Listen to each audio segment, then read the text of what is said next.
We have an announcement finally on whether cell phones cause cancer. It's something that could affect all of us and our children. Scientists from the World Health Organization have been reviewing studies for the last week or so. I want to bring in our senior medical correspondent, Elizabeth Cohen, who joins us live with the findings. Essentially, what did they find? The World Health Organization says that the radiation from mobile devices like cell phones is a possible carcinogen to humans. This is a very big deal because you and I have done segments about this before. Sure. It has gone back and forth. And this is really the first time that a large group, and it doesn't get any more sort of prestigious in many ways than the WHO, to say that it's a possible carcinogen.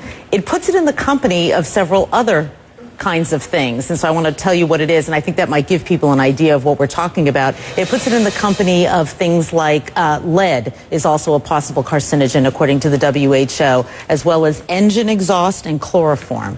So that sort of gives you an idea of the kind of risk that we're talking about so here. I can't help but ask, I mean, should we be alarmed? Should we be freaking out over this information? You know what? I really hope that people who are listening to me are not freaked out.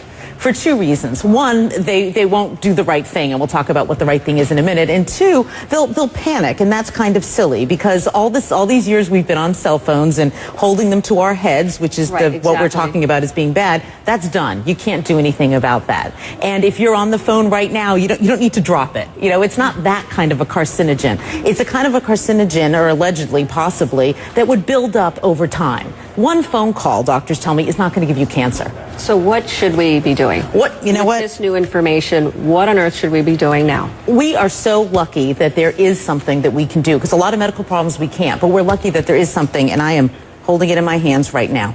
You use a device to keep that phone away from your head. Okay, I'm going to make it very simple. This is what experts that I talk to don't want you to do. This radiation is very close to your head. The minute that you put one of these in, you can hold the phone at a distance. At this distance, that radiation is dissipating.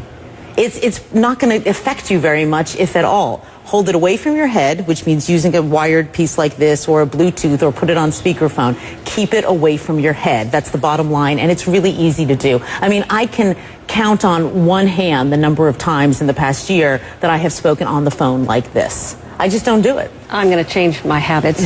Do you have any idea, or did who say anything about whether or not it can be on your body, on your person, in a pocket, in a holster, anything like that? Did they weigh in at all? WHO really focused on gliomas, which are brain tumors, because that's what a lot of the studies have been on. But Suzanne, I've certainly spoken to experts who say that they themselves do not carry it on their bodies, that they figure why take that risk if there